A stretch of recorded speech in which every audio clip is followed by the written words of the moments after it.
Howrah metro স্টেশনে যাত্রীর মৃত্যু, বিনা চিকিৎসায় মৃত্যুর অভিযোগ সহযাত্রীদের। হাওড়া মেট্রো স্টেশনে পৌঁছতেই অসুস্থ যাত্রী। আরও একবার জানাই, হাওড়া মেট্রো স্টেশনে যাত্রীর মৃত্যু, বিনা চিকিৎসায় মৃত্যুর অভিযোগ সহযাত্রীদের। হাওড়া মেট্রো স্টেশনে পৌঁছতেই অসুস্থ যাত্রী।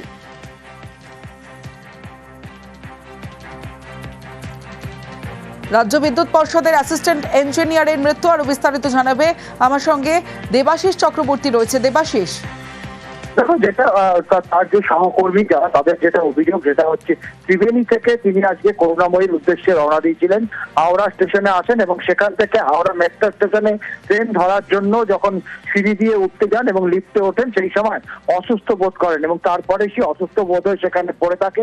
দীর্ঘক্ষণ পড়ে থাকলেও তাকে কিন্তু কোন রকম উদ্ধার বা তার চিকিৎসা ব্যবস্থা করা হয়নি। সহকর্মীরা চিৎকার চেঁচামেচি করতেই সেখানে আরপিএফ থেকে শুরু করে রেলের যারা মেট্রো যারা স্টেশন দেখভাল করেন তারা সেখানে কিন্তু হাজির হন। কিন্তু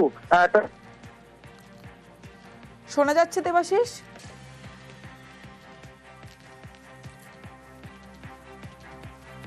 করতে সহকর্মীরা তারপর তাকে একটি ঘরে নিয়ে গিয়ে যখন অক্সিজেন দিতে যায়, সেই সময় অভিযোগ সেই অক্সিজেনের মাস্ক পর্যন্ত ছিল না।